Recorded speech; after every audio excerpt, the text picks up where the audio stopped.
मंत्री बन गए, उसके बाद पे विकास का जो रथ है उसमें पहिए लग गए जी, प्रोजेक्टों के सब बंद पड़े हैं। विकास की अम्बाड़ा का विकास तो नहीं हुआ।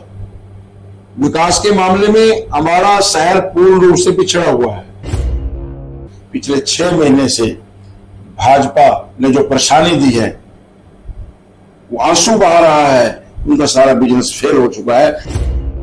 और जो विकास हुआ है, असीम गोयल जी और जो उसके चहेते हैं, आज वो करोड़ों अरबों रुपए में खेल रहे हैं। आज आम आदमी में ये चर्चा है कि इन लोगों ने दोनों हाथों से अम्बाड़े को तो लूटा ही लूटा है। प्रदेश के जो खून पसीने की कमाई का पैसा था, जो सरकारी फंड आता था, उसमें बहुत बड़ा घोटाला हुआ है।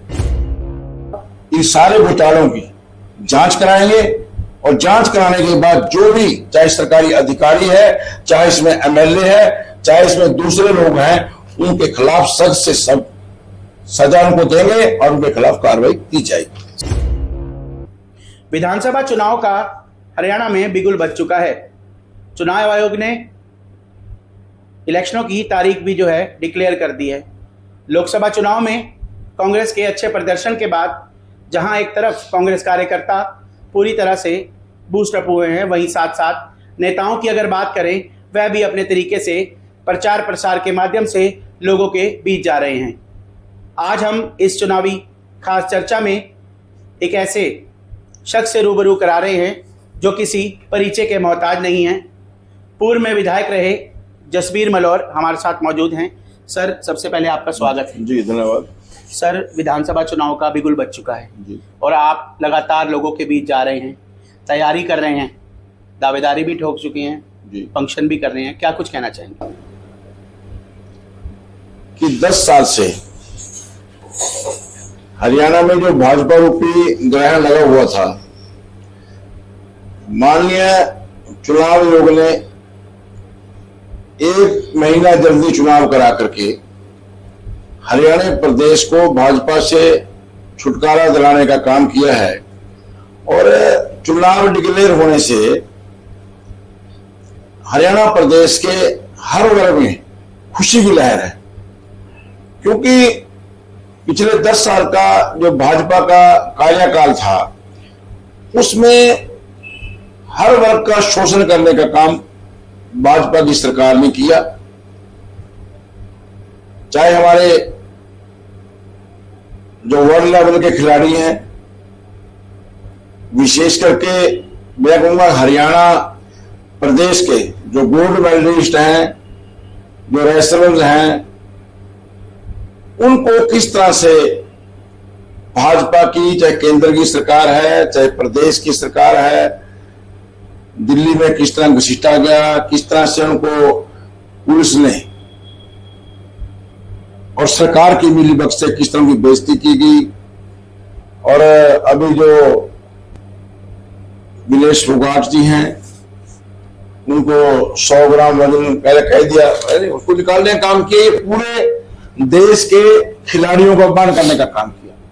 उसी तरह से हरियाणा प्रदेश का कर्मचारी मौजूदा सरकार से बहुत भयभीत था, क्योंकि इन्होंने हर अधिकारी की बेइज्जती करने का काम किया, अधिकारियों को सस्पेंड करने का काम किया, ट्रांसफर करने का काम किया। ये डर और भय का वातावरण मैं कहूंगा कि जो प्रदेश में बना हुआ था, उससे छुटकारा आज पूरे प्रदेश के कर्मचारी को, व्यापारी को, और मैं कहूंगा कि हर वर्ग आज चुनावी घोषणा से खुश है। और भाजपा के खिलाफ आज पूरे प्रदेश में माहौल बना हुआ है।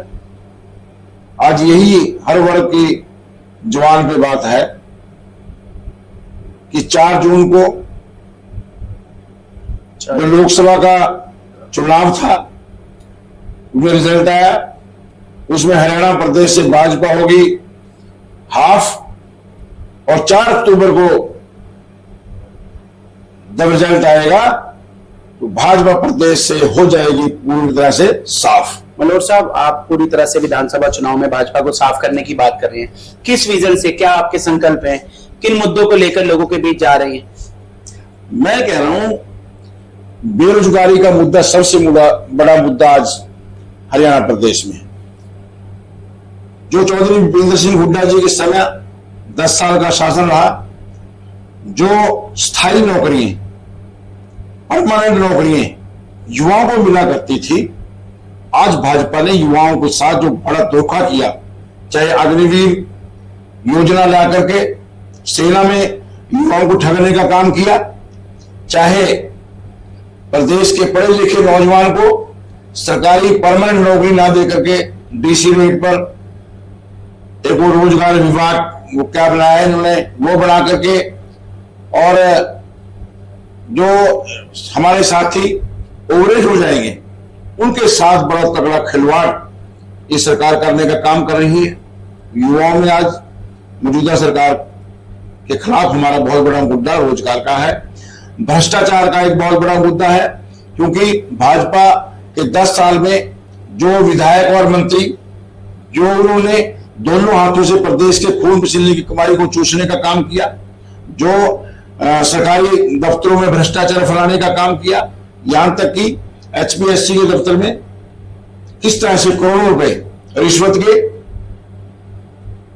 CBI की रेड पड़ी, वहां से HCS अधिकारी मिस्टर नागर उसको अरेस्ट किया गया।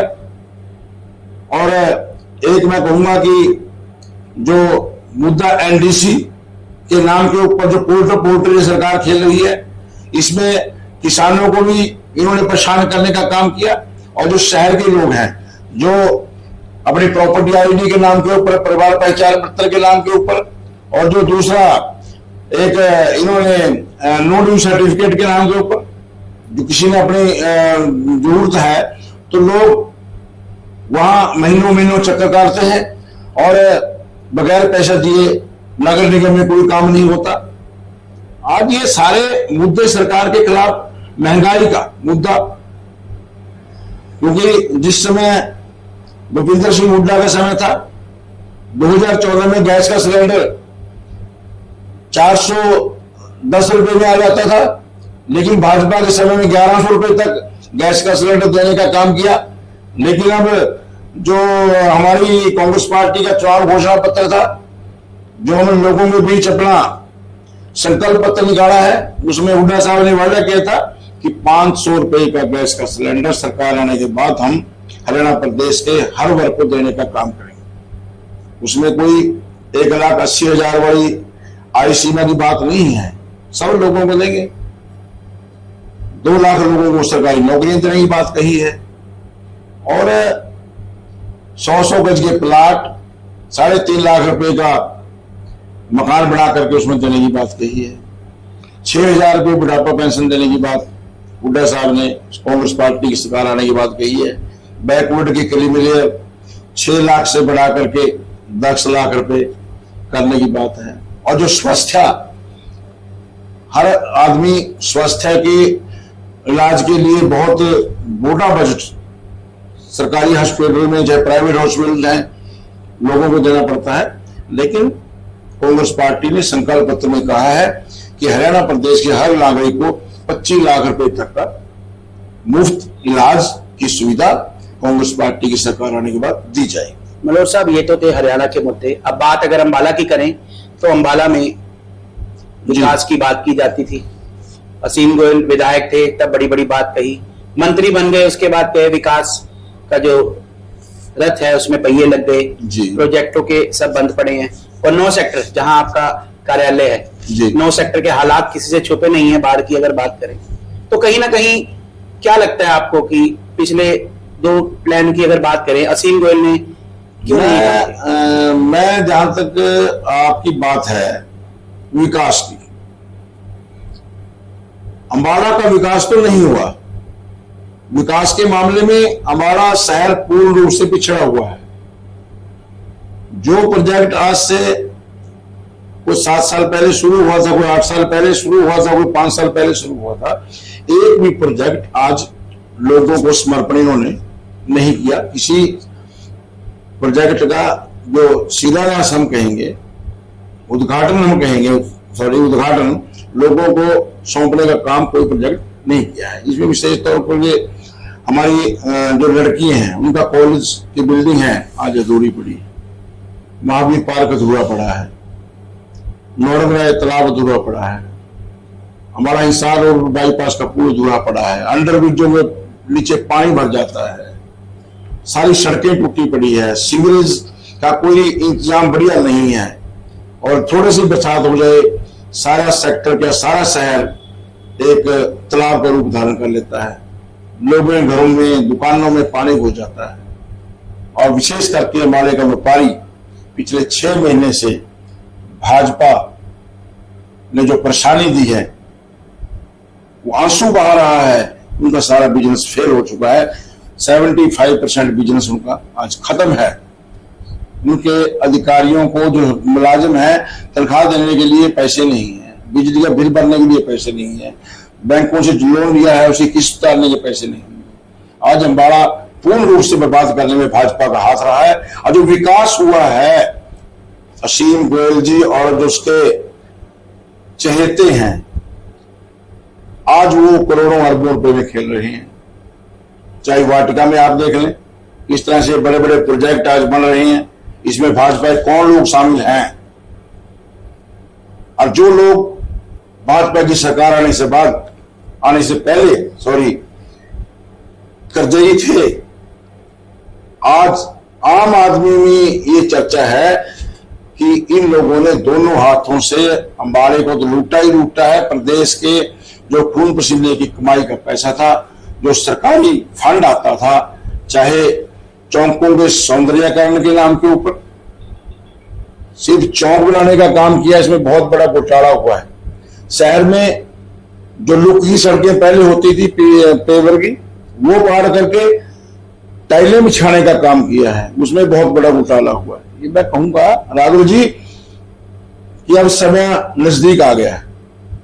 गिनती के 40 दिन सरकार बदलने के रह गए हैं, और उसके बाद इन सारे घोटालों की जांच कराएंगे।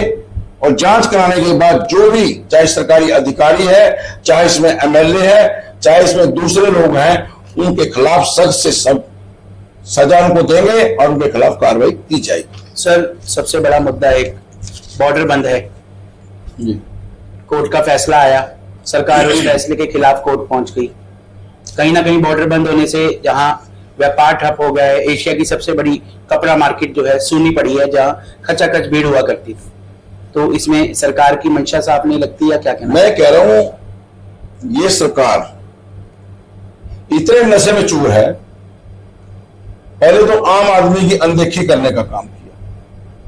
जब पूरा प्रदेश खून के आंसू रो रहा है, किसान कह रहे हैं कि 3 काले कानून वापस लो, हमें नहीं चाहिए तुम्हारे 3 जो काले कानून बनाए।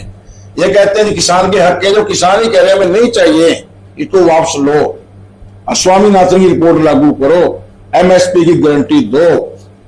इन्होंने कोई सुनवाई नहीं की। आंगनवाड़ी वर्कर, एनएचएम के हमारे जो कर्मचारी हैं जी, महीनों से बेचारे धरने में बैठे रहे, छोटे छोटे बच्चों को लेकर के, सरकार ने कोई परवाह नहीं की। हमारे खिलाड़ी, नेशनल लेवल के खिलाड़ी जो गोल्ड मेडल ला करके भारत का नाम रोशन करते हैं, उनको सड़कों पे खींचने का काम भाजपा की सरकार ने किया। ऐसी अहंकारी सरकार, ये कहूंगा कि इन्होंने पंजाब हरियाणा हाई कोर्ट का फैसला आया था, जो आपने क्वेश्चन किया है कि जो शंभू बॉर्डर की बात है, पंजाब हरियाणा हाई कोर्ट ने कहा कि सरकार को रास्ते रोकने का कोई अधिकार नहीं है, लॉ एंड ऑर्डर आपने देखना है। प्रोटेस्ट करने का अधिकार हर वर्ग को है, हमारा मौलिक अधिकार है अपनी मांगों के लिए। जी, हर वर्ग अपना आंदोलन कर सकता है, धरना प्रदर्शन कर सकता है, ये काम आपका है लॉ एंड ऑर्डर का, लेकिन आप ये खोलने का काम करें। मैं कहूंगा कि इससे बुरी बात क्या होगी कि हाई कोर्ट के फैसले के खिलाफ हरियाणा सरकार, नायब सिंह सरकार सुप्रीम कोर्ट गई, सुप्रीम कोर्ट से स्टे लेकर के आई, और तब हमारे व्यापारी को ये बात, जो बहम इन्होंने भाजपा के लोगों ने डाला हुआ था कि ये तो किसानों ने रोका हुआ ये शंभू बॉर्डर। अरे भाई, किसान क्यों रोके? किसान तो अपना मांगों के लिए दिल्ली जाना चाहते हैं। ये जो मुद्दा किसानों का है, केंद्र सरकार का मुद्दा है, केंद्र की सरकार से बात करनी है। इनमें प्रदेश सरकार हमारी मांग पूरी नहीं कर सकती किसानों की, मनोहर साहब, बीच में आपकी बात रोक रहा हूं कि इसको लेकर भाजपा वालों ने वाहवाही लूटी कि मंत्री असीम गोयल जो हैं दिल्ली सेंटर में मिलकर आए हैं हाईकमान से और यहाँ के व्यापारियों को आश्वस्त किया गया कि रास्ता खोलेंगे, लेकिन उसके 4 दिन बाद ही सरकार जो है कोर्ट में चले गई। मैं कह रहा हूं ये अपनी चमड़ी बिछाने के लिए ऐसे ढोंग रच रहा है जी, ढोंग है जी जी। कभी कहते हैं मैं जेपी नड्डा को मिल के आया, कभी कहते हैं मैं जो सड़क मंत्री है क्या नाम उनका नितिन गडकरी जी को मिल के आया, कभी कहता है सुल्तानपुर में मैंने अंडरपास बनाऊंगा, ट्रैफिक वहां बड़ी जाम होती है। होना कुछ नहीं है। आपने देखा ये सिर्फ इसको ये पता है कि व्यापारी राज है। भाजपा समर्थित जो बाजार में लोग हैं उन्होंने भी ये बात स्पष्ट रूप से कही है कि जब हमारे बच्चों के लिए 2 पेट भरने के लिए जो हमारा रोजगार है वही भाजपा खत्म करेगी तो हमें भाजपा से लेना क्या है। राम रतन गर्ग का बयान आप लोगों ने सुना होगा, वो रो के कह रहा है मोदी जी हमें बचाइए। जब भाजपा के लोग ही ऐसा कहना शुरू कर दें तो आप अंदाजा लगा सकते हैं कि दूसरे वर्गों का, दूसरे लोगों का, दूसरी पार्टी के साथियों का, जो हम जैसे लोग हैं जिन्होंने भाजपा के खिलाफ वोट दिया था और उसके समर्थन में वोट दिया था, जो वोटर हरियाणा प्रदेश का है, आज वो सड़कों के ऊपर भाजपा के खिलाफ धरने प्रदर्शन कर रहा है।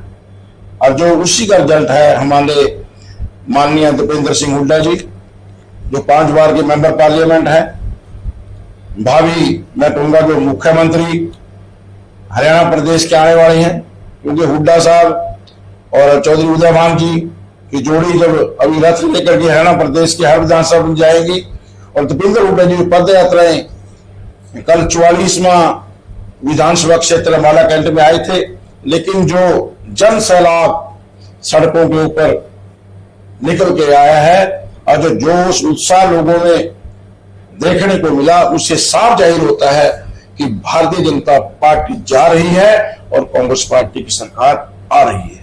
मनोहर साहब, अगर कांग्रेस में प्रबल दावेदारों की बात करें तो जसबीर मल्होर का नाम आता है, तो टिकट को लेकर कितने आश्वस्त? मैं कह रहा हूं दावेदार अनेक हैं और सभी प्रबल हैं। मैं तो कहूंगा क्योंकि पार्टी का जो भी कार्यकर्ता है जिसके मन में भी इच्छा है वो पार्टी में अप्लाई कर सकता है और पार्टी का टिकट मांगना कोई बुराई नहीं है। लेकिन पार्टी के मापदंड पे जैसे हमारे माननीय चौधरी भूपेंद्र सिंह हुड्डा जी, चौधरी उदयभान जी प्रदेश अध्यक्ष हैं, बाबरिया जी हमारे जो प्रभारी हैं, जो उन्होंने एक पैमाना बनाया है कि जिताऊ को, टिकाऊ को हम उम्मीदवार बनाएंगे जी, वो हाईकमान का फैसला जैसा होगा हम हाईकमान के फैसले के साथ है। जिसको भी पार्टी हाईकमान टिकट के लिए हरी झंडी देगी हम तन मन धन से उसका साथ देंगे। तो ये थे हमारे साथ पूर्व विधायक जसबीर मल्होर, जिन्होंने सबसे पहले भ्रष्टाचार की बात करते हुए कहा कि विकास नाम की अंबाला में कोई चीज नहीं हुई। दूसरी तरफ एक बड़ा ऐलान भी कर दिया कि पार्टी हाईकमान जिसको भी हरी झंडी देगी वह तन मन धन के साथ पार्टी में पूरी तरह से उसके लिए समर्पित रहेंगे। धन्यवाद।